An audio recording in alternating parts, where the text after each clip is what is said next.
духтарои азиз, рӯзи ҳамагитон ба хайр бошад.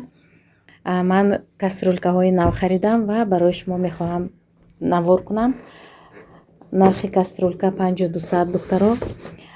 Беҳад сифаташ дар сатҳи олӣ аст ва марҳамат тамошо кунед. ҳозир барои шумо распаковка мекунам.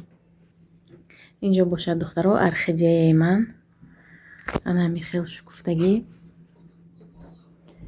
дар падаконик буд, ҳаво хунук, барои ҳамин ҷои гармива гирифтам.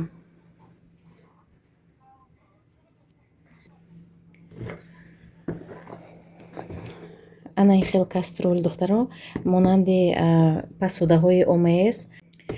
ана ин майдаякаш барои каша пухтан, 2 литру 800 қариб 3 литр барои каша тайёр кардан.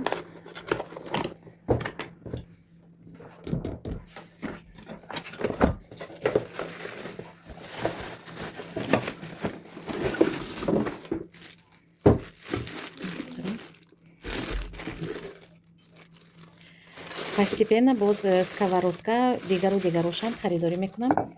ҳозираш ба бука гирифтам. ана ин хел толстый дно мегӯянд, яъне ки беҳад ғафз, барои вақте ки хӯрок омода мекунӣ намечаспад. ана ин хел каструл барои каша.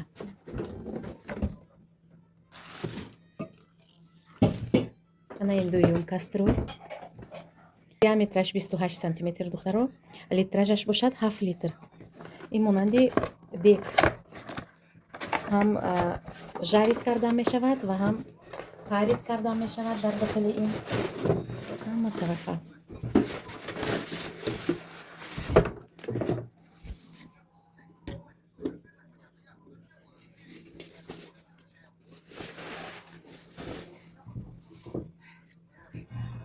ҳам ош омода кардан мешавад, ҳам суп духтаро.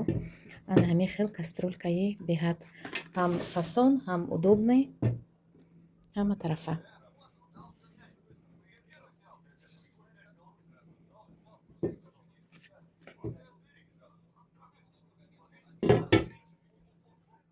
яблочный пирог тайёр мекунем. ман якчанд дастур кати омода мекунам. яблочный пирога беҳад болаззат мешавад. имрӯз бошад боз як намуди дигар тайёр мекунем. ана ҳамин себ, инҷа тақрибан 2 кило себ духтаро, оилаи мо калон, барои ҳамин протеини калонба тайёр мекунем. Тоза мекунем ва аз тёрка мегузаронем. Привет! Если тебя беспокоит часто кашель, танзелит, бронхит, астма или фарингит, то эта новиночка специально для тебя. В составе только натуральные ингредиенты из сока груши, корня колокольчика и айвы. Улучшает пищеварение, выводит мокроту из бронхов, а также снимает отеки и боли с горла. Стики очень удобно носить с собой и выпивать в любом месте. В коробочке 30 стиков в день по одному. Для заказа пиши мне в личные сообщения. Пока! духтарои азиз, ҳозир пирогамои омода мекунем. барои мо кефир лозим аст ё ряженка, варенец, сметана фарқ надорад. ана ҳамин 1 стакан 300 мг ва ман крем илова мекунам. аз тортамон крем зиёдатӣ мондагӣ буд, ҳамина илова мекунам. шумо метавонед згушонка илова кунед, шир илова кунед. 6 дона тухм, манной крупа. манной крупа кати выпечка беҳад нежный мебиёд духтаро, ҳам болаззат мешавад. барои ҳамин ман доимо манной крупа илова мекунам. хулоса ҳозир ҳамаша якҷоя мекунем.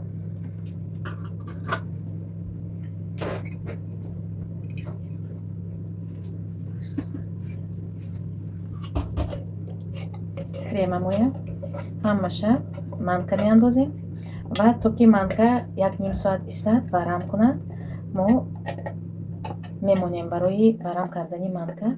хулоса ним соат манка дам мегирад гӯема. ман аллакай медонам на глаз ки чӣ қадар манка лозим аст. шумо 300 ё 400 грамм илова мекунед. вақте ки илова мекунед, аллакай мебинед ки чӣ қадар лозим аст. инҷо тақрибан 1 стакан манка 300 ё 400 грамм. камтараки дигар илова мекунам. однородный масса мешавад ва ана ҳамин бояд варам кунад. орд кати тайёр кунедам мешавад, лекин ман манка кати тайёр мекунам, барои он ки чӣ хеле ки гуфтам нежный мешавад, воздушный мешавад пирог. манной крупа кати. ана ҳамин хел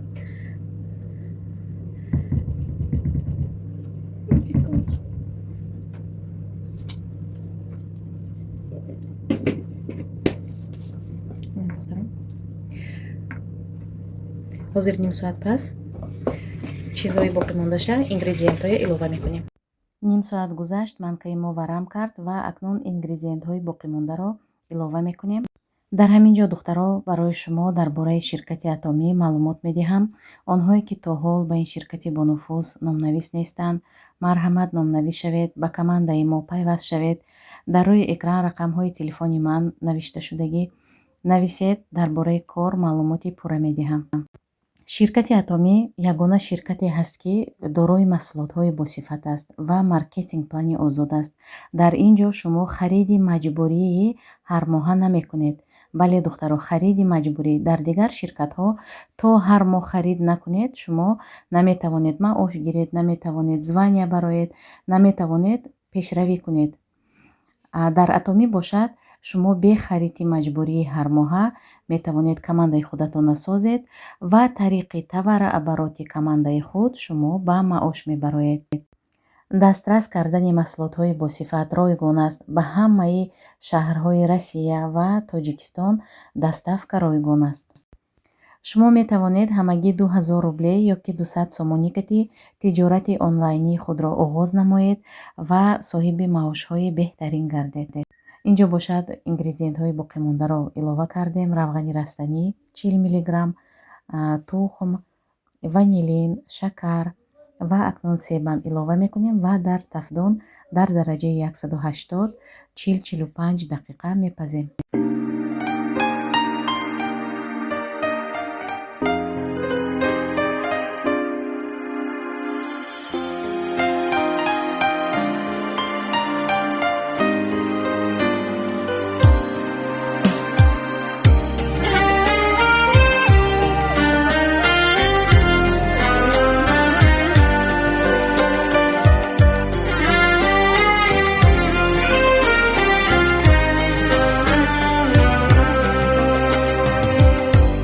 زندگی بیداری است یا خواب رویاست، زندگی هستی یا پنداری بودن، زندگی دیدار یاری محجبینه یا غمی شیرین هجرانش کشیدن، زندگی بیداری شبهای تار است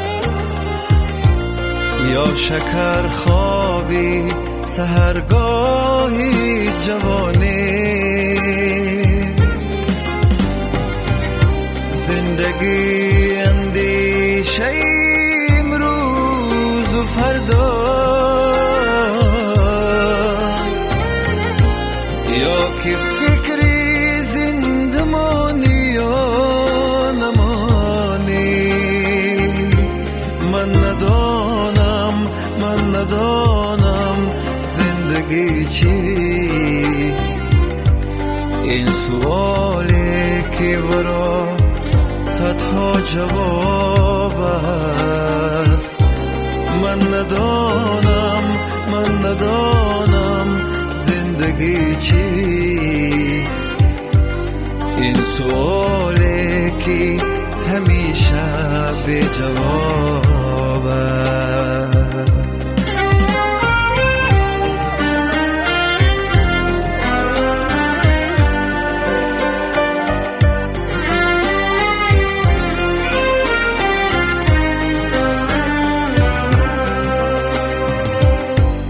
زندگی به عشق تا پیری رسیدن یا که عاشق بودن و پیری ندیدن، یا چو خسرو کام دل حاصل نمودن، یا چو مجنون وسعتی صحرا گزیدن، زندگی با خودی و духтаро, пироги мо тайёр шуд.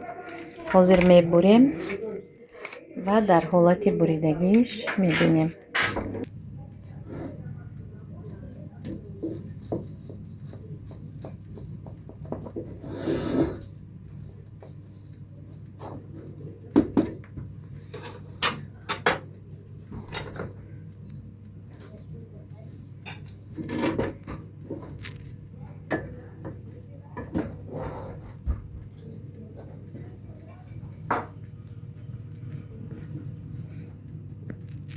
ана духтаро, беҳад влажне мешавад пирог ва болаззат мешавад. Ҳамин рецепт кати омода кунед, боварӣ дорам ки ба аҳли пайвандонатон писанд меояд.